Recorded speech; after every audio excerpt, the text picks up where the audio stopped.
It seems like every week another TikTok musician finds himself in a hot pot of controversy, annoying multiple different communities all at once. If anything, it's an amazing skill. And today, at the forefront of the anger of many is none other than the Cherry Bomb cover artist, Caroline Carr, which is the weirdest way I could have introduced her, but yes, that is her. That's who we're talking about today. Yippee! But before we get into all of that mess, let me introduce myself. My name is Cowder's Life, and if you're new to this channel, basically what we do is video essays talking about things on the internet, and then we all tackle it and discuss it as a team down in the comment section below. Yippee! So if that sounds like fun for you, please feel free to subscribe. We're trying to beat this old ratio. And if you're not new here, guess who's back? Back again. Cal is back. Cal is back. Hello, my friends. Today we are diving into the curious case of Caroline Carr, a TikTok musician who has recently found herself at the center, the hot pot of multiple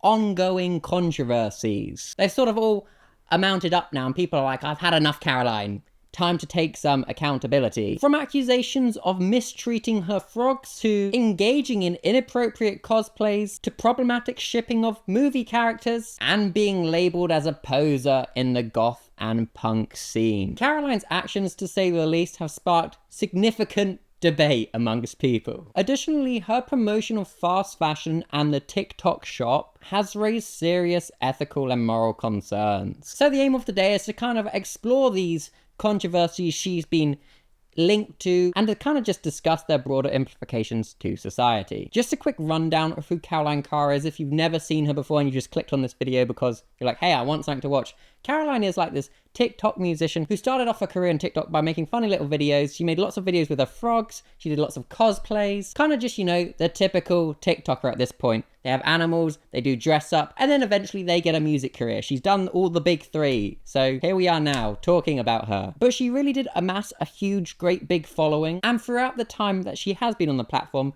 her vibe and style has changed a lot. I think the interesting thing with these types of TikTok content creators is we're seeing them grow up lifetime on the internet, making mistakes, getting new audiences, their old audiences being confused, and it creates this hot pot of conversation. And with that, you pretty much know enough about Caroline for us to just get onto the first talking point of controversy, the animal mistreatment allegations. Caroline is known for her frogs. She's done so many videos with her frogs, like I mean so many. If you just type in Caroline Carr frogs, you're greeted with hundreds of videos of her doing dress up with her frogs, making them do silly goofy dances, ha ha ha, at base level you're like, ah, so silly. Person that really enjoys frogs having good time with frogs. No, stop, because this is where the frog experts or frog enthusiasts or just reptile and amphibian owners come in and they're like, hey, wait a minute, hold up, something ain't right. One of the big things that people were very quick to point out with Caroline and her ownership of these frogs is she never wears gloves when handling them. And many have pointed out that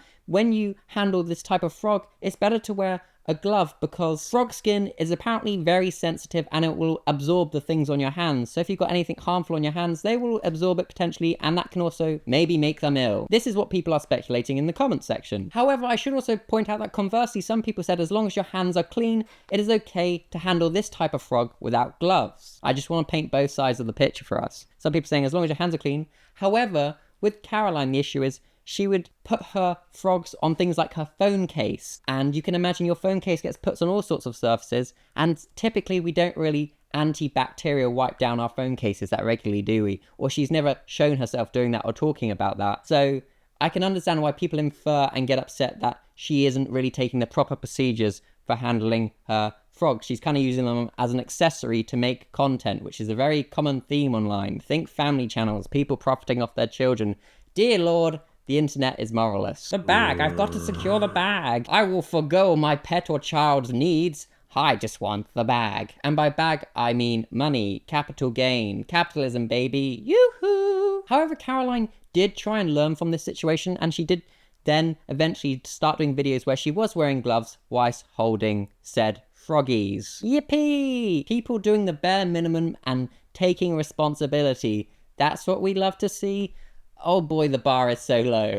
However, another issue people have with Caroline and her frogs is how she interacts with them. Like, she moves their limbs around a lot, she makes them dance, and she uses them as like a performance piece, almost as it feels like some sort of weird virtual dystopian zoo or circus. Circus is what I meant to say. Dance-a me, Froggy, dance-a me. And bro's just trying to chill there. Like, he has zero thoughts in his head, clearly. Why are you trying to turn him into some sort of performing animal? And this is the one I have to be like, yeah, I really do obviously see that. I think with the gloves, there's some very clear debate of whether you don't need to or do need to wear gloves, but it seems like the safer option would just be to wear gloves, right? But yeah, I feel like the debate of her misusing her animals and using them as like some sort of circus act is less up for debate. This does just seem a bit needless, and it's do funny thing for entertainment of people on internet. Do the funny thing. And yeah, I think that's kind of odd. People have been very quick to point out that this can harm the frogs, make them stress, and this is not a good thing to promote to your young audience, which Caroline clearly has, right? This sort of stuff promotes irresponsible pet ownership to her fans, like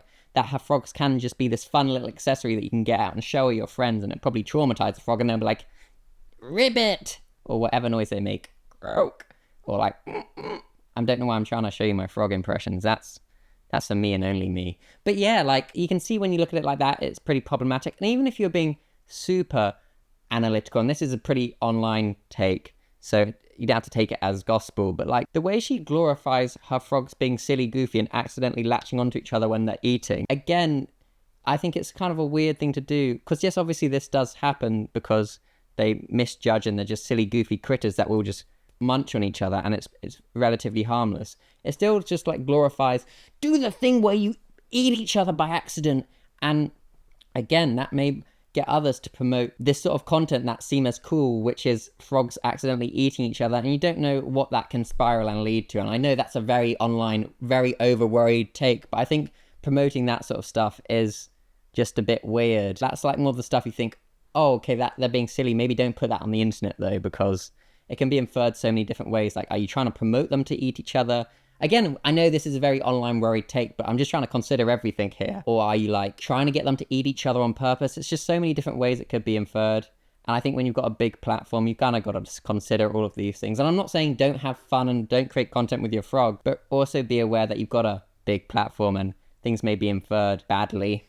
So, yeah. Another thing in the frog world that Caroline's been called out for is when she went to play and grab one of her frogs or pick one of her frogs up, she was like, oh, it's peeing. But apparently, according to this frog expert, the frog was actually getting rid of its water reserves, which it does when it's threatened or feels it's going to be attacked by a predator. So it gets this water out to distract the predator so it can flee. So the frog wasn't peeing, Caroline. You scared the frog. And that's not really good, is it? I will say, like, in defense of Caroline and her frogs, though, it really is tough, like the echo chamber and misinformation that gets spread on, you know, social media.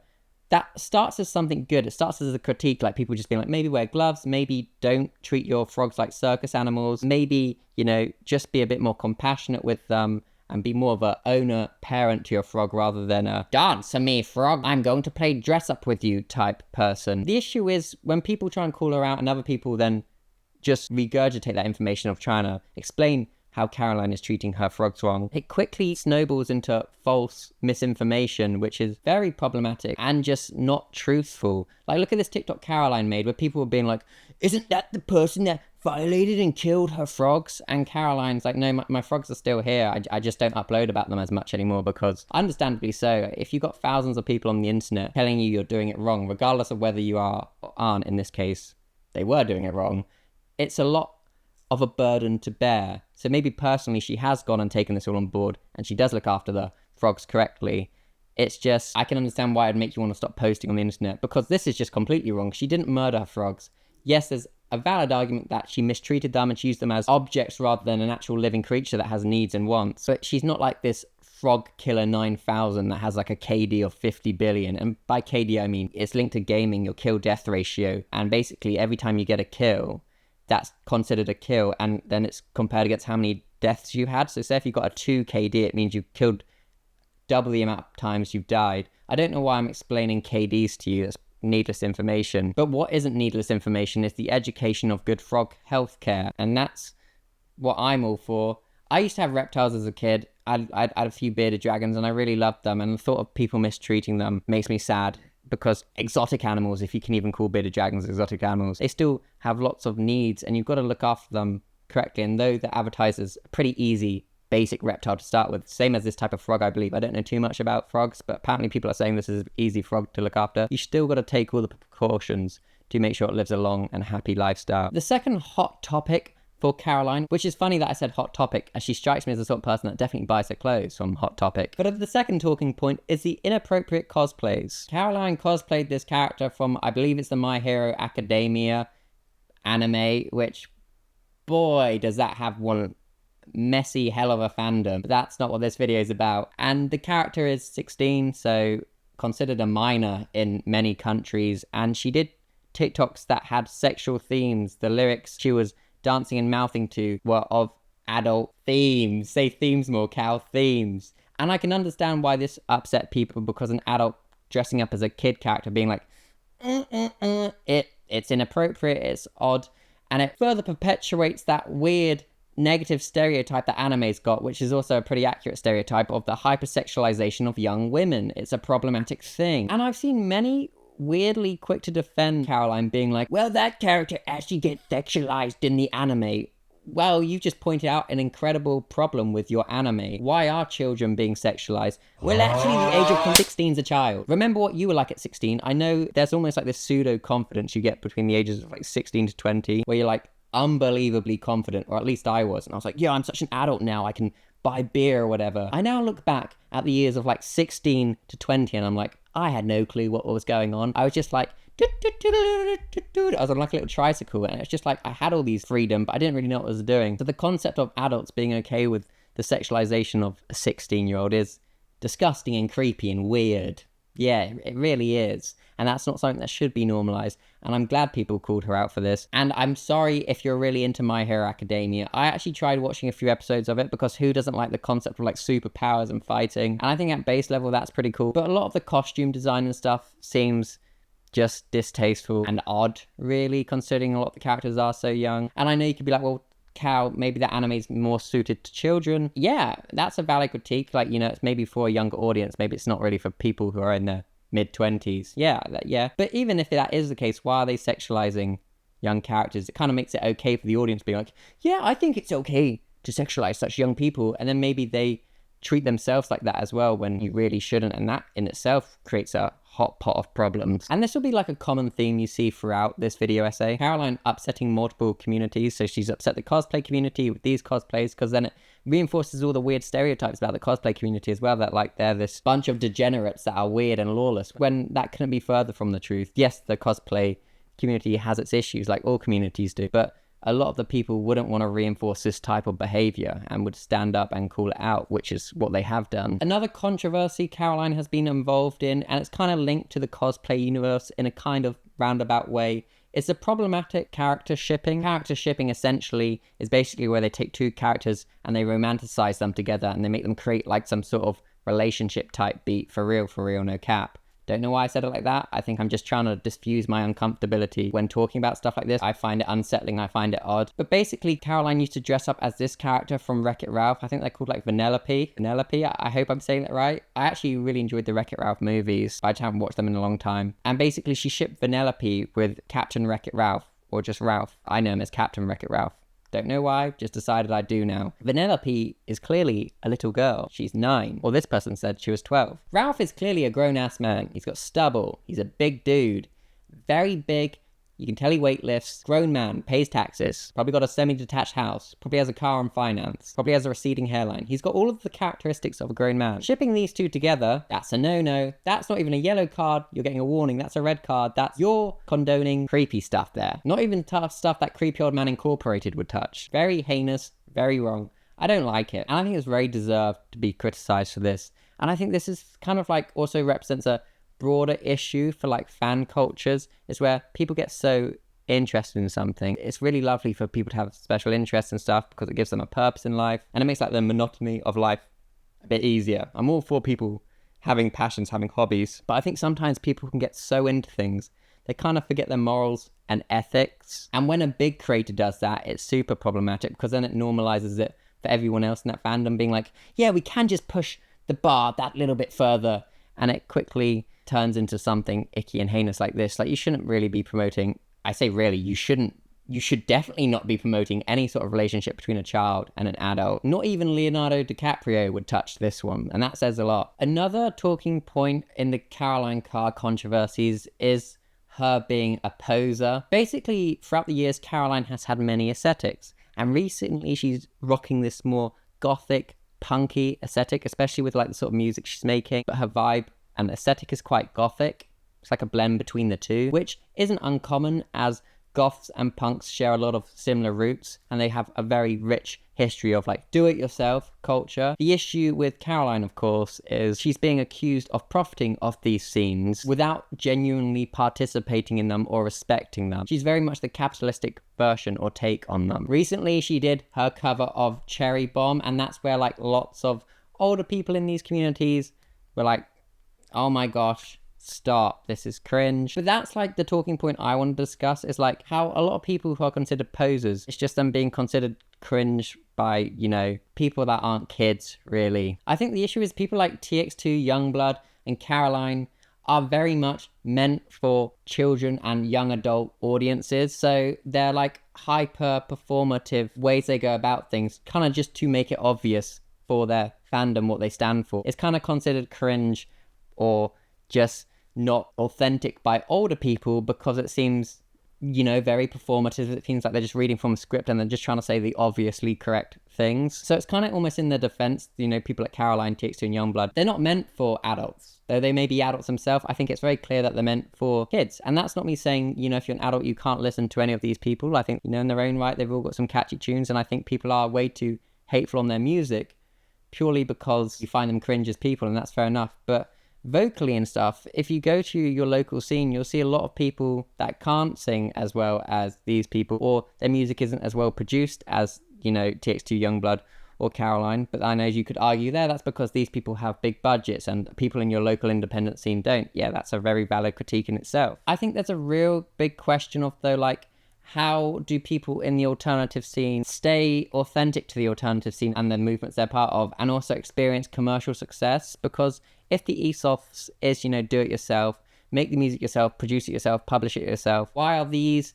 you know, artists like Youngblood linked to such big record labels? You know, they're now a huge component or part of capitalism when they join these record labels. And this isn't like the first time this has happened throughout history. Look at bands like the Sex Pistols. They are like the pinnacle of being like orchestrated or being puppets to capitalism. You know, they were signed by big record labels. They were all posers. They were actual posers. None of them could play instruments, apparently. That's what lots of people have said in like forums and stuff. But that's the sort of band like your parents or your legal guardians used to listen to back in the day, and everybody messed with them. Well, at least like the younger people did. And I think that's kind of like the common theme we'll see with artists like Youngblood, TX2 and Caroline. Young people may find them relatable and good because it's all about self-expression when you're trying to find yourself, you know, those pivotal years of your life, in your teenage years where you try and find your authentic self. They may be able to relate to characters like Caroline, TX2 and Youngblood, whereas older people would just be like, it's a little corny. I think it'd be really interesting to see how people like Caroline, TX2 and Youngblood, I've said their names so much now, are viewed in like 15, 20 years time if they're still making music. Will they be seen as,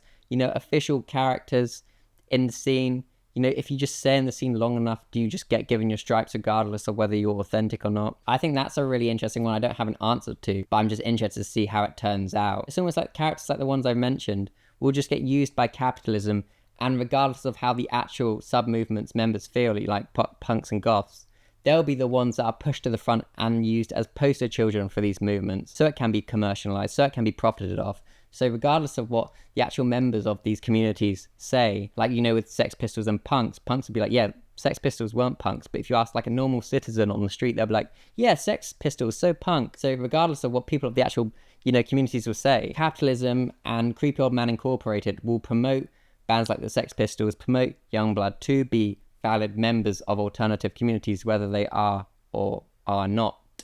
You see what I mean? Because punk and goth has such a history of rejecting capitalism. They're very political ideologies. They're going against the grain, not being with it. So that creates a very interesting debate. And it's almost like the iceberg effect of they're seen as punk, but if you go down into the underbelly of the iceberg, below the water, it's not really punk at all. It's just the normie mainstream media version of it, like the caricature of it, perhaps. But I think because of all of this and how like lots of people Caroline's age and older just find her cringe and, you know, a bit unrelatable and a bit try-hardy, a bit performative. She does get a lot of needless hate on, like, her music. Like, her cover of Cherry Bomb, though it may not be to everyone's taste, isn't crazy dissimilar from the original. And by the way, the original wasn't a punk song either. That band admitted they were not really punk, but what they did say was punk was femme-presenting people or women going on stage and singing and talking about sex, because that is a taboo, you know, at least back then it definitely was as well. Women,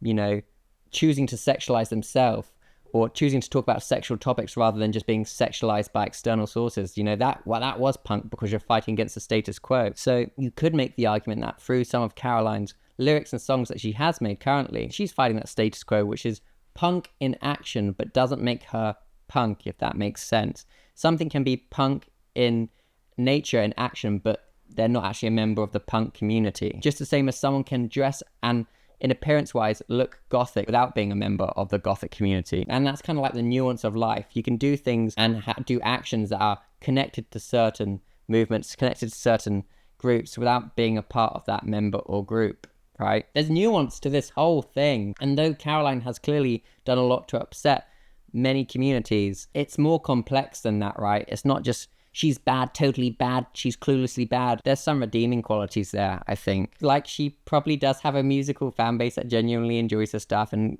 gets benefits from her music. However, a real critique, and, you know, it's kind of linked to why Caroline is considered such a poser, is her promotion of the TikTok shop and fast fashion. I think this clearly shows that Caroline is the capitalistic presentation of an alternative person. She's like the Disney-esque or Netflix-esque version of an alternative person, what they think they should look like. They dress up a little bit different, but also they want to secure the bag. They do things that may be linked to the punk aesthetic or linked to the goth aesthetic, but they're there to secure the bag. And it's very clear that Caroline is there to secure the bag. And that's not me saying whether that's right or wrong. I think in this life it helps if you are financially free. However, if you're doing it in a way that profits off movements that are very linked to being kind of anti that and going against capitalism, that's where it gets problematic. So Caroline advertising multiple things on the TikTok shop, which is basically in a lot of cases a front for drop shipping and fast fashion, that is pretty unethical and not cool. She's not really doing much about how you can make clothes yourself, and in keep with that DIY ethos, she's very much buy this to look like me. If you want to be alt, you gotta get this. And that feels very inauthentic, and I can understand why in that case people would call Caroline a poser. Yeah, it's kind of like you would have thought this person that takes so much inspiration from this DIY ethos would consider like the concerns about fast fashion, environmental harm, and the exploitation of labor. But it's kind of like this very thoughtless Disney-esque, everything's awesome, you can be like me, cherry bomb take. Like, it's just the boom, boom, boom, beep, boop. You know what I mean by that? But it's just like the very, you know, when you watch like a Disney movie, it's just like, everything's awesome, the grass is greener. It was also seamless. It's kind of what her take on being alternative looks like. There's nothing of real substance there. It's just about looking a certain way and trying to sound a certain way. You know how like big companies just do blanket statements without ever really addressing the problems in the room. And I think for like broader context, like it just shows how like so many influencers will profit off of things and just kind of take advantage of their audiences and being like, you should buy this, you should get this, without really thinking about the ramifications of it all, which isn't just a shot at Caroline, but kind of a shot at like a lot of these TikTok content creators that like pretend to be your friend or pretend to be your buddy, but they're really just trying to sell you some crap that they're not going to use themselves, or they'll do like one dance TikTok video with it on and then you'll never see it again. My final talking point is the broader implications for social media culture, and within that I want to discuss like influencer accountability. I think when you get a large following, especially in the way that like Caroline has, you've got this very young impressionable audience. Like I've said, a lot of older people call her out and call her cringe, you know, young out adults call her cringe, people that maybe have liked her when they were teenagers, they grow up and like, no, that's corny, I don't like that anymore, and they call her out. It's not like they just want you to like quit the internet. I think it's just there's a very real need to take accountability on the internet. You know, if you do have the luxury of having a platform, it's also like you've got to be hyper aware of what you're putting out there. So people weren't saying she should have her frogs taken away from her. A lot of the frog experts that were calling her out were just like, we just want to see her look after the frogs correctly, you know, just doing the bare minimum. I think a lot of influencers don't do the bare minimum really, or they get so defensive because of their own emotions, because of the emotions they're receiving of others, that they stop doing the bare minimum and they just argue instead of, you know, just having a moment to breathe and just being like, okay, You know, I will wear the gloves when I hold the frogs, or, you know, I'll stop using them like toys. They're living creatures. Or, you know, if I am going to profit off the goth and punk scene, how can I give back to those scenes? Do I put on independent events run by me? I'll put the money out there myself, and I will get independent bands to play. Could I do a series on DIY culture, how you can make your own alternative clothes, things like that? I think if you are going to profit off these alternative scenes, I think that's what people want to see. Otherwise, I feel Caroline really could negatively shape the values and behaviors of her young followers in a way that you can just use your pets as these funny little objects and it will garner lots of views on the internet. You can just play dress up. And that's not me saying you can't express yourself in a gothic or punk-esque way, but this trivialization and this capitalistic approach on these movements kind of rewrites a lot of history and just invalidates a lot of it, which is pretty bad. I think Caroline does offer positive aspects to her young community of, you know, showing that you can change your aesthetic, showing that you can freely express yourself, which is an amazing thing because it promotes finding your self-identity, finding your true authentic self, which, you know, I'm all for. I always yap on about, and my long-term audience will be like, oh, here Cal goes again, but now I'm going to stop myself there. But what I'm just trying to say is that's a good thing at base value. However, if you are going to get properly into these movements and say you are part of these movements, or, you know, profit off of them, which I know most people won't end up doing, but if you are, it's almost just being aware of what those movements stand for. The bare minimum. Time and time again, that phrase will come up. Just do the bare minimum and you'll have a pretty good time on social media. And with that, I think it's time to conclude on this. I think in the case of Caroline Carr, she reminds us of the real importance and complexities of the responsibilities that come with being a social media influencer. You know, you can't just have the fame, money, and brand deals without taking some sort of responsibility if you want to be one long term or you want to be seen as a good person. While it's clear to see that her content has entertained many, it is crucial to consider the ethical and social implications of her actions. From the animal mistreatment, from the inappropriate cosplays, from the weird shipping of characters, from the profiting of subcultures via like the TikTok shop and stuff. Caroline's behavior raises really important questions of authenticity, responsibility, and the impact like an influencer has on shaping society's norms. I also think it's really important to note kind of that, like, though there are some really valid critiques of Caroline with the animals and the weird cosplays, and I don't want to take anything away from those very valid critiques, it's very real. I think just hating on her because you find her corny, it's just not really that necessary. You can give valid critiques for the animals and such, and the weird cosplays. Yes, always critique that stuff, but just being like, you're corny and you suck. You probably have those feelings a lot of the time because they're not made for you anymore. I see this comment a lot with like Tix2 and stuff. They'll be like, I listened to him when I was younger and then I just found him cringe as I grew up. That's like a really normal thing to happen because the character you're watching just is no longer relatable to you, or you grow and you change, and that's okay. But it doesn't necessarily mean you have to call them cringe and other words. Like, there'll be people watching me right now that like my content, enjoy watching me, but will one day find me cringe and annoying, and you'll be like, I can't believe I used to listen to Cow or watch Cow. And I'm totally okay with that, right? There's many content creators I used to watch and I used to love their content, but now it no longer resonates with me. And there definitely would have been a period of time where I'd be like, yeah, that's so cringe. But now I'm just like, well, they were there for like a part of my journey in life, and that's nice. So what I'm saying there is if I can be there for part of it, that's good enough for me. And that, I don't mean that in a subscribe and watch my videos and let me profit off of you. I just think it's nice just to be a signpost of some sort of human or inspiration for some point in your life. And you also have to acknowledge that that's probably not forever, and that's okay. And I don't think Caroline's people's forever. You know, I think she's a character that's clearly marketed towards children, teenagers, and young adults, really. She's not really meant for adult punks or adult alternative people because they can quickly pull apart her character that is this Disney-esque, Netflix-esque version of being alternative. However, as consumers of like digital media online, we must continue to remain critical and mindful of the messages we support and like the behaviors we normalize. That's a good way to conclude, I think. I hope. Anyways, yeah. Let's not digress right at the end. I've been your boy Cadder's Live. I'd love to discuss this all with you in the comment section. Whilst I think there's some very valid critiques of Caroline, which, you know, I pointed out, I do sometimes feel like a lot of the hate she gets now is no longer about that, but just the fact that they dislike her. And I kind of just want to discuss that all with you. I think that'd be a really interesting topic that we can unpack together. I've been your boy Cadder's Live. There'll be another video essay here if you want to watch another one of my videos, and I shall see you in the comment section, or I'll be in my video of my next video because this is a Cadder's Live channel where I do videos talking about things Weird way to style out the video. Let's keep moving. Okay, bye.